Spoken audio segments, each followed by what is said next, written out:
Lira Villalba. Muchísimas gracias, señor presidente. Buenas noches a todos los compañeros asambleístas y a los ecuatorianos que nos siguen a través de los diferentes medios de comunicación y que están pendientes de esta ley, que entienden que esta ley no es de interés de la ciudadanía a partir de las elecciones o solamente se circunscribe con ellos, sino que se trata nada más y nada menos que del futuro del país. A todos nos interesa preservar la dolarización, señor presidente. A todos nos interesa que la economía mejore. Todos estamos, desde luego, a favor de todas las medidas positivas que acarreen precisamente esos fines. Pero ¿a qué nos estamos enfrentando, señor presidente? En principio, a una ley que fue negada por dos ocasiones prácticamente por el Consejo de Administración Legislativa. La primera por falta de requisitos, la segunda por inconstitucionalidades manifiestas, y resulta que ahora está calificada, aun cuando existe un informe de técnica legislativa que advierte que todavía persisten las inconstitucionalidades a esta ley. Sin embargo, ha pasado hacia la comisión. Estamos frente al trámite de una ley con un nombre nuevamente engañoso, como las leyes que han venido desde el gobierno de Lenín Moreno. Leyes con nombres que parecen que nos cuidan, pero al final nos terminan jodiendo. Ahí hemos tenido, por ejemplo, la ley humanitaria, que de humanitaria no tenía nada. Tuvimos la ley de simplificación tributaria, que de simplificación no tenía nada y que perdonó los impuestos a los grandes poderes económicos del país. Y así nuevamente nos presentan ahora una ley que quiere llamarse de protección de la dolarización. Un simple ciudadano entiende que la dolarización se protege con dólares en la economía, que se protege cuando ingresan dólares en la economía, no cuando se abre la puerta de forma desmedida, como se pretende hacer camufladamente en este proyecto. Hubieron inclusive muchas personas que comparecieron a la comisión, señor presidente, que decían que no importa que no haya ni un solo dólar en la economía, ni en la ciudadanía, en las calles, en el comercio, solo importa que existan dólares en la reserva. Esas tesis son las que ahora le tienen al pueblo ecuatoriano muriéndose de hambre, al contrario de lo que dice el presidente de la República, de que su gobierno ha sido responsable y exitoso en el manejo de la economía. Ese éxito en el manejo de la economía ha significado cientos y cientos de ecuatorianos que murieron y siguen muriendo por causa de la pandemia. Un año después, señor presidente, todavía no se han resuelto los problemas, ni siquiera de la dotación de medicinas en los hospitales. ¿Dónde están las prioridades de nuestro país? Señor presidente, hay un problema gravísimo que yo quiero hacerles notar. Es la primera vez que un proyecto de ley económica urgente se toma los plazos tan relajadamente. Resulta que este proyecto de ley ingresó el 25 de marzo a esta asamblea. Pasaron 5 días para que recién se califiquen el CAL, 2 para que se notifiquen a la Comisión de Régimen Económico. Después de aquello, nos hemos tomado los feriados y aparte hemos suspendido sesiones como si esto se tratara de cualquier proyecto de ley y no de un proyecto de especial importancia como precisamente lo es de este, señor presidente. Tenemos de aquí en adelante escasos 10 días para que la asamblea haga lo que con buena intención tal vez tendrán algunos asambleístas, modificar algunos artículos. Señor presidente, no solo se tratan de los temas que han debatido en este pleno y han sustentado en este pleno, son reformas institucionales, son reformas sumamente delicadas en las diferentes instituciones que tienen que revisarse con absoluta responsabilidad y que además no deberían ser materia de económica urgente, sino se deben revisar con todo el detenimiento y la responsabilidad del caso, señor presidente. Después, si es que acaso esta ley llega a pasar a segundo debate, la comisión apenas tendrá 4 días para poder incorporar todos los cambios que se puedan hacer. Entre gallos y medias noches no se puede hacer una cosa de estas sin el debate suficiente nacional, social, político y económico que se requiere. ¿Cuál es el contenido de este proyecto de ley, señor presidente? En principio se habla de la autonomía del Banco Central. Resulta que ya ni siquiera estamos debatiendo sobre si el Banco Central es autónomo o no, sino sobre la política económica financiera del país. Porque de lo que se tratan estas reformas no es de dejarle al Banco Central que sea técnicamente independiente, sino se trata de pasarle de las manos del control ejecutivo de la política económica monetaria a pasarle a manos privadas, con una serie de revueltas que quieren hacernos ver de que no hay temas inconstitucionales. Indudablemente, señor presidente, la Constitución es clara. La política económica le pertenece exclusivamente en la rectoría del Ejecutivo. Y el Ejecutivo es el presidente de la República, sea cual sea la tendencia que ganen las elecciones precisamente. Pero no se puede, a pretexto de eso, querer pasar a las manos de los privados la política económica del país. Porque lo que se quiere, señor presidente, es poner a un grupo de personas que ya en los requisitos casi está direccionado hacia dónde ir. Se decía que hay que lograr la independencia. ¿Cuál independencia? La independencia de lo público y la dependencia absoluta del lado privado. Eso es lo que queremos con los requisitos que se están planteando, porque lo que se plantea es de que las personas que integren estas juntas que ahora van a reemplazar en las actividades que tenía directamente el directorio del Banco Central, se arman 2 juntas, aumentando burocracia, aumentando también las posibilidades de conflicto, como ha sido denunciado por varios de los voceros, inclusive, que defienden el proyecto de ley. Con esto lo que pretenden es precisamente trasladar a otras manos el manejo de la política económica. ¿Pero qué significa esto? Esto no significa simplemente un tema de capricho. Resulta que la política económica es la que le pone frenos a los abusos de la banca, la que le pone frenos a los excesivos intereses, que la política económica es la que pone controles para que no se larguen, llevándose la plata a otros países y nos dejen jodidos como nos dejaron en los años 90 en el feriado bancario. Resulta que esa junta es la que determina esos controles, no es cualquier cosa.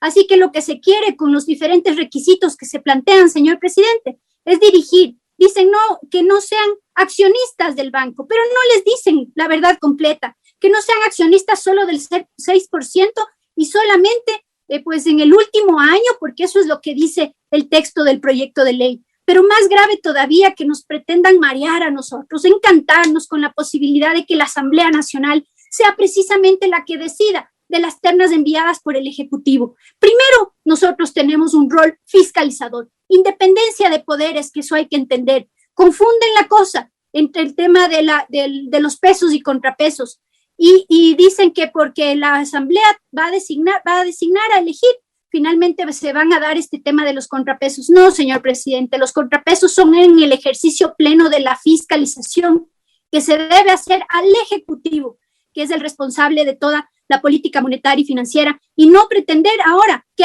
además nos atribuyan una responsabilidad que constitucionalmente está negada, porque nosotros como Asamblea no podemos designar a ningún funcionario, nosotros podemos fiscalizar, y el organismo llamado a designar es precisamente el Consejo de Participación Ciudadana, pero ahí sí no les ha de gustar. Sin embargo, es importante, señor presidente, advertir además que los requisitos son absolutamente direccionados y que además el presidente de la República, que es el jefe precisamente del Poder Ejecutivo, él no podrá removerlos cuando él desee, cuando él considere que no están cumpliendo con el rol, sino que deberá someterse a algunos requisitos que le ponen en la norma para que la Asamblea recién ahí evalúe y todo se someta al vaivén y a los negociados políticos que lamentablemente ojalá ya no se repitan, pero que se dieron en este país y que si no ponemos ojo en estas cuestiones se pueden seguir dando. Este proyecto de ley, además, señor presidente, plantea un sistema de 4 balances. Este tema que precisamente, señor presidente, que lo que quiere con esto, primero el sistema, ya dicen, existió desde que se creó la dolarización. ¿Cómo se creó este sistema de 4 balances? Precisamente lo que querían era que la gente no sienta terror y no empiece a sacar plata excesivamente de los bancos. Pero no era una cosa que estaba comprobada, fue una reacción para generar confianza en ese momento, pero no tiene ninguna utilidad.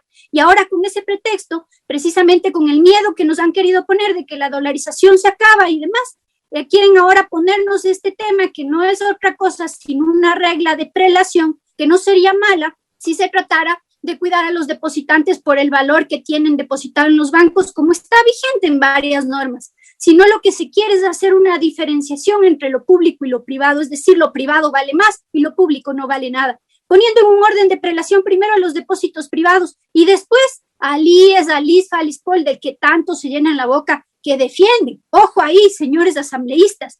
Entonces no se puede permitir una diferenciación de esta naturaleza que además es inconstitucional.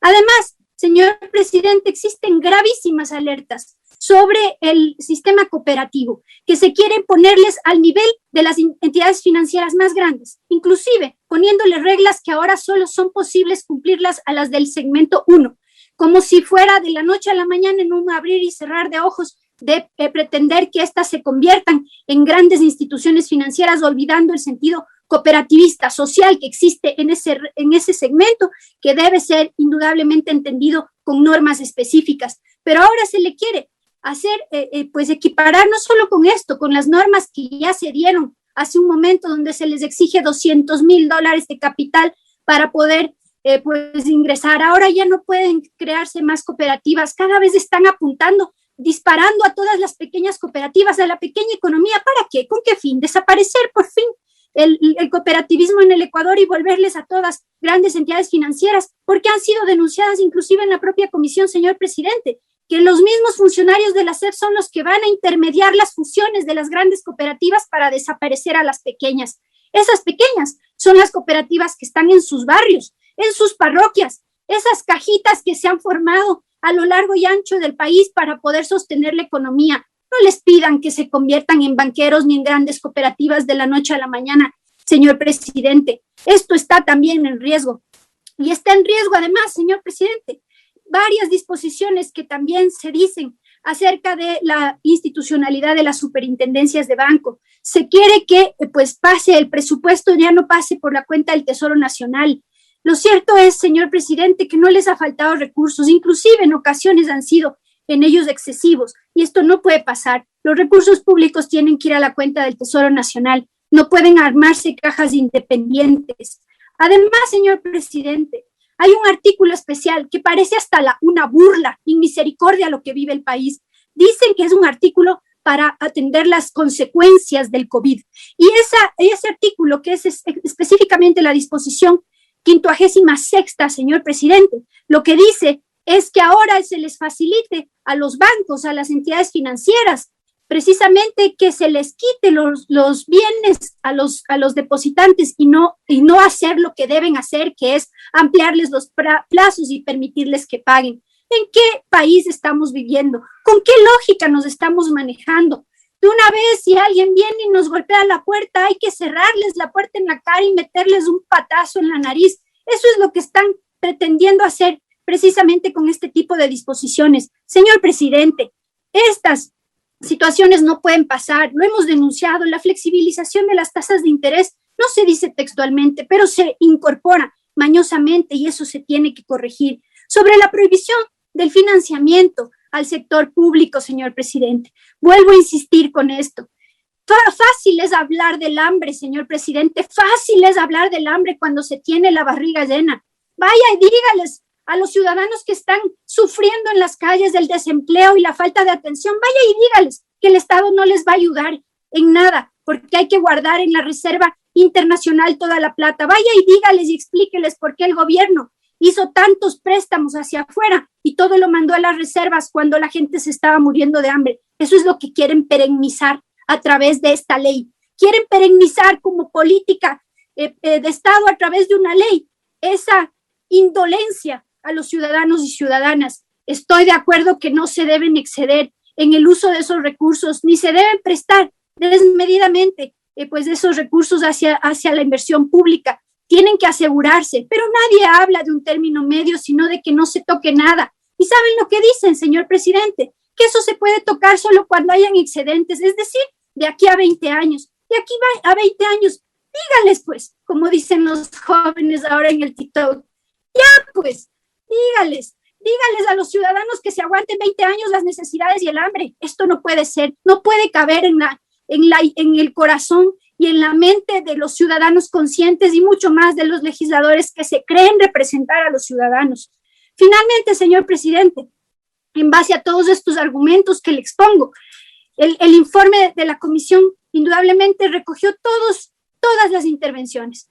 No hay una posición definida en el informe técnico de la comisión. Se trató de prácticamente del acta de todas las sesiones que aquí se dio lectura. Pero, presidente, la Asamblea tiene que tomar pues, posición. Es irresponsable que se tomen decisiones sobre una ley económica urgente de esta magnitud sin el debate social, público, transparente, sin la amplitud que requiere una norma de esta naturaleza. Por eso, señor presidente, en esta noche yo quiero plantearles a la Asamblea Nacional mi moción de archivo de este proyecto de ley, porque estamos en el momento preciso. Ya, señor presidente, termino. Estamos en el momento preciso. La ley orgánica de la función legislativa precisamente permite que en el primer debate se puedan archivar los proyectos de ley.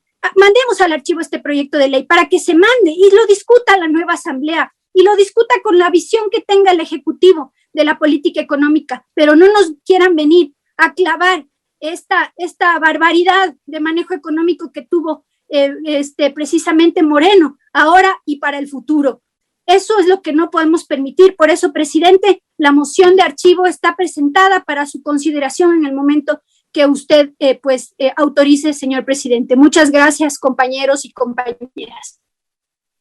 Escuchamos así la intervención de la asambleísta Lira Villalba, quien dijo que el fin de esta ley es pasar el Banco Central de las manos del control ejecutivo a manos privadas, dejando en ellos la política económica y financiera del país. Dijo que se plantea que las personas que integren las dos juntas cumplan una serie de requisitos que prácticamente están ya direccionados. Vamos a escuchar ahora al asambleísta del Movimiento Creo, Luis Pachala. Un saludo cordial a todos. No quisiera destilar ni odio, sino más bien extender la mano de unidad. Porque justamente al amanecer el día lunes,